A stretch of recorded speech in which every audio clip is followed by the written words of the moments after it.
आज की जो ये पीसी है वह विशेषतः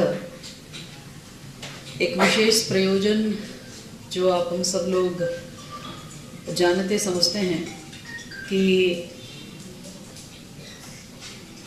राष्ट्रीय एकता के प्रतीक सरदार वल्लभ भाई पटेल जी की 150वीं जयंती का वर्ष है, वर्ष 2025। 31 अक्टूबर को उनका जन्म दिवस होता है और उस जन्म दिवस को भारत सरकार से लेके राज्य सरकार पूरे देश भर में और सभी राज्य अपने अपने राज्यों में एकता मार्च के रूप में सेलिब्रेट कर रहे हैं, जिसके निमित्त प्रथम चरण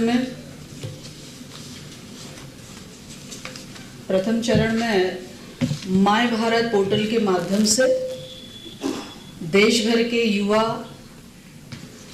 देश भर के जो भी इसमें पार्टिसिपेट करना चाहते हैं इस पद यात्रा में या इस एकता मार्च में, वो माय भारत पोर्टल से अपना रजिस्ट्रेशन करा सकते हैं। अपना रजिस्ट्रेशन कराने के साथ में उसमें विभिन्न प्रकार की चीज़ें, चाहे वो सोशल मीडिया रील की प्रतियोगिता है वो करेंगे, निबंध लेखन करेंगे, क्विज कॉम्पिटिशन्स होंगे और सरदार @150 यंग लीडर्स प्रोग्राम इसमें शामिल होंगे। और ये सब कुछ माय भारत पोर्टल पर हम सबको दिखेगा, मिलेगा और हम पार्टिसिपेट कर सकते हैं।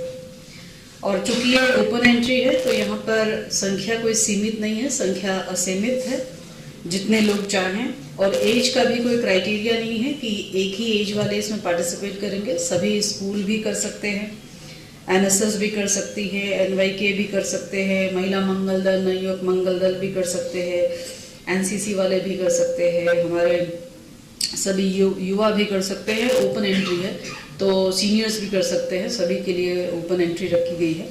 और ये हमारा प्रारंभ हो गया है 6 अक्टूबर से।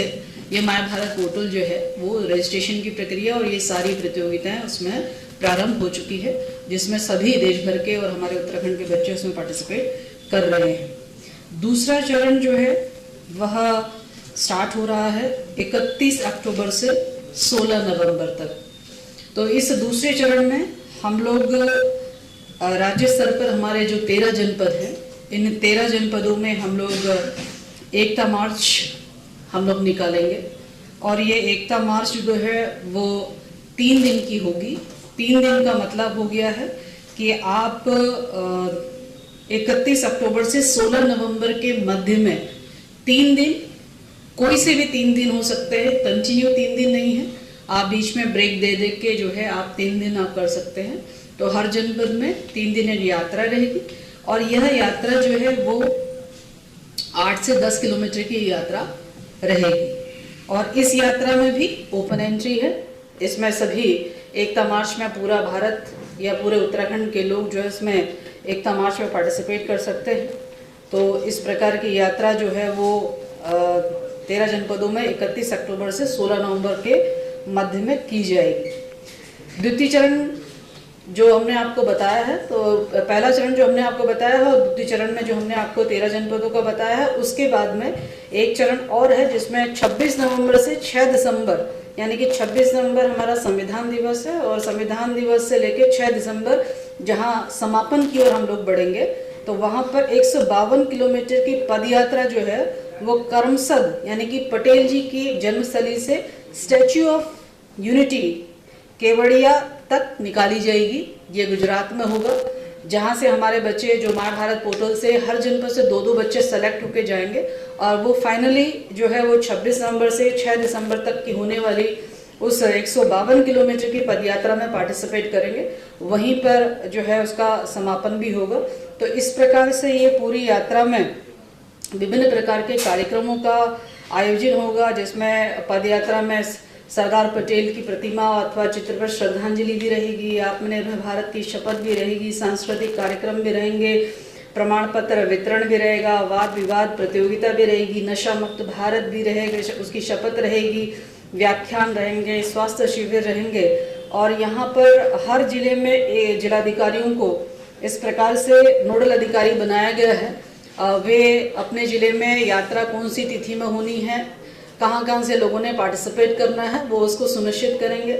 संबंधित जनप्रतिनिधि वहाँ के सम्मानित, चाहे वो प्रमुख हों, चाहे वो वहाँ के जिला पंचायत के अध्यक्ष हो, अथवा विधायक हो, अथवा सांसद हो, अथवा माननीय मंत्रीगण हों, अथवा हमारे केंद्रीय से किसी को आमंत्रण करना हो, ये सब चीज़ों के लिए जिलाधिकारियों को इस बाबत नोडल अधिकारी के रूप में रहेंगे कि वो सबकी समय योजना को मैनेज करते हुए जो है इस यात्रा में उनको आमंत्रित करेंगे। तो ये एक स्वरूप है जो कि एकता यात्रा के रूप में, एकता मार्च के रूप में हम सब लोग 31 अक्टूबर से उत्तराखंड में संचालित होगा। और वैसे प्रथम चरण में 6 अक्टूबर से ये माय भारत पोर्टल के माध्यम से शुरू हो चुका है। तो यही बात आप लोगों के माध्यम से हम इस पूरी एकता यात्रा का संदेश जन जन तक पहुंचाने का आग्रह आप लोगों के माध्यम से है। इस यात्रा से निश्चित रूप से अखंड भारत बनाने का, स्वदेशी को अपनाने का हम सबका संकल्प रहेगा और यात्रा सफल रहे और शानदार रहे, ये मैसेज जो है उस यात्रा के माध्यम से हर एक व्यक्ति तक पहुंचेगा। यही मैं आप लोगों के मध्य में रखना चाह रही थी।